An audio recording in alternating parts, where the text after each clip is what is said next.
TG Plus News edizione di Venezia, buon pomeriggio. Apriamo il nostro notiziario con la cronaca. Si intitola Cariatide, dall'inchiesta della Procura della Repubblica di Pisa che ieri ha svelato una rete internazionale atta alla produzione e commercializzazione di opere d'arte false. L'operazione, scattata nel 2023, vede indagati 38 individui per i reati di concorso in ricettazione, falsificazione e commercializzazione di beni d'arte ed ha portato al sequestro di oltre 2100 opere di arte contemporanea, le quali, se immesse sul mercato, avrebbero comportato un danno economico superiore ai 200 milioni di euro.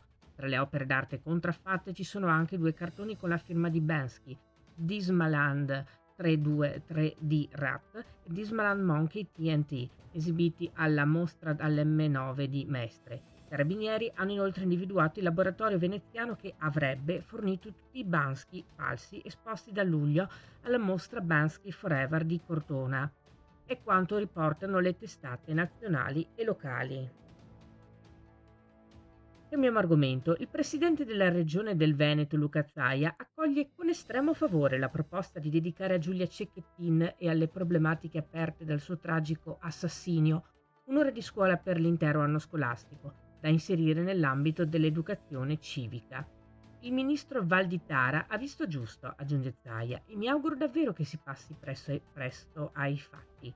Tante tragedie come quella di Giulia, il bullismo, il mobbing, il sexting, l'aggressività tra le persone troppo spesso albergano nelle generazioni più giovani e per questo più fragili e bisognose di supporto per apprezzare i veri valori della vita e del giusto equilibrio dei rapporti tra ragazzi e ragazze. Niente di più positivo, aggiunge il governatore, che fare in modo che se ne parli in uno dei luoghi di aggregazione per antonomasia com'è la scuola. Parliamo ora di sanità. La casa della comunità di San Michele al Tagliamento si è arricchita ad un nuovo servizio, l'ambulatorio di senologia gestito dal chirurgo Emanuela Guirroli dell'ospedale di San Donà di Piave. Nella fase d'avvio l'attività si svolge un mercoledì al mese, ma questa verrà successivamente tarata sulla base delle richieste della popolazione. Per prenotare la visita senologica l'utenza deve rivolgersi al CUP aziendale. La nuova offerta specialistica della Casa di Comunità di San Michele al Tagliamento, collocata in piazza Galasso, si integra a quelle già attive che permettono ai pazienti di trovare risposte di prossimità ai propri bisogni di salute.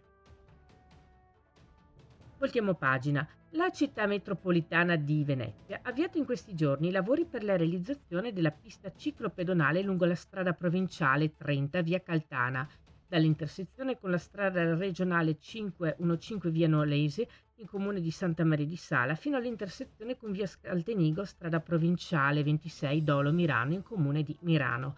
La lunghezza complessiva dell'intervento sarà di oltre 6 km, con una spesa prevista di 5.787.000 euro e una durata di 400 giorni di cantiere. La realizzazione dell'opera è resa possibile grazie alla sinergia tra la città metropolitana di Venezia, con un finanziamento proprio di oltre 232.000 euro, a cui si aggiunge il finanziamento del Ministero delle Infrastrutture e Trasporti di 2.767.386 euro e dei comuni di Mirano 1.680.000 euro e di Santa Maria di Sala 1.107.000 euro.